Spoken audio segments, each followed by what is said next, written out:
Hi guys, and welcome muli sa another episode ng Aling Oday's Kitchen. Gagawa tayo ngayon ng Korean Gimbap or Kimbap.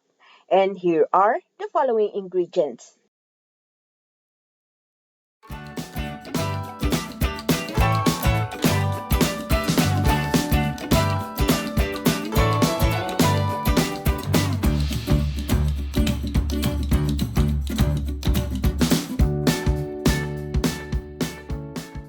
Ang ating first step, meron akong 2 cups ng spinach dito sa bowl at lalagay lang natin ng hot water.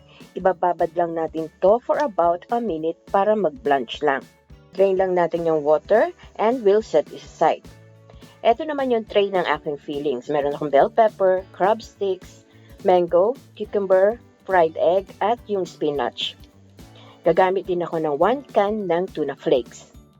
Then, meron akong 3 cups ng cooked sticky rice, jasmine rice ang ginamit ko. Add lang natin itong 3 tablespoon ng sesame oil.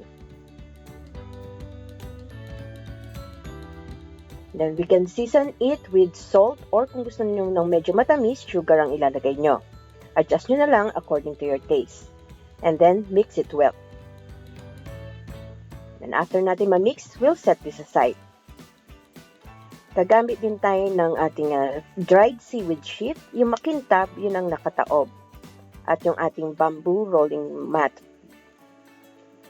I-scoop natin yung sticky rice at i-spread natin dito sa ibabaw ng seaweed sheet. Make sure na evenly yung pag-spread nyo ng rice. And then, mag-iwan lang tayo ng about 1 inch dun sa dulo ng walang rice. And then, ilalagay na natin yung fillings of your choice sa middle. Unahin ko itong bell pepper. And then, itong ating crab sticks.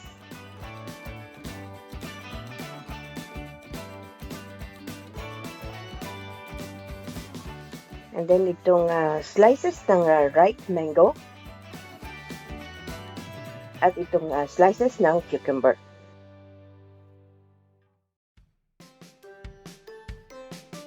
Maglalagay din ako ng slices ng fried egg. At yung ating spinach na blanched kanina.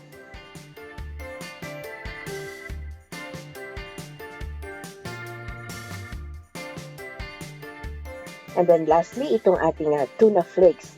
You can also use yung cooked beef or you can use any of the meat na gusto nyo. Pwede ding ham, so it's your choice.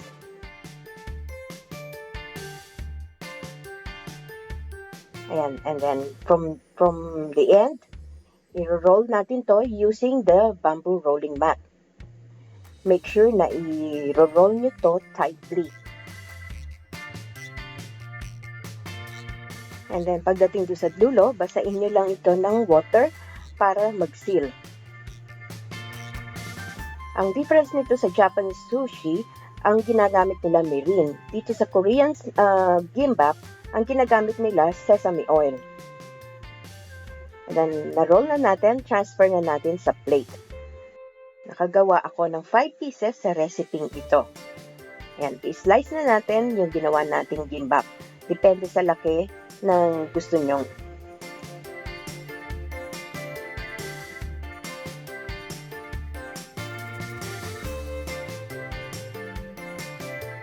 And there you have it, our Korean Kimbap recipe, best served for snack.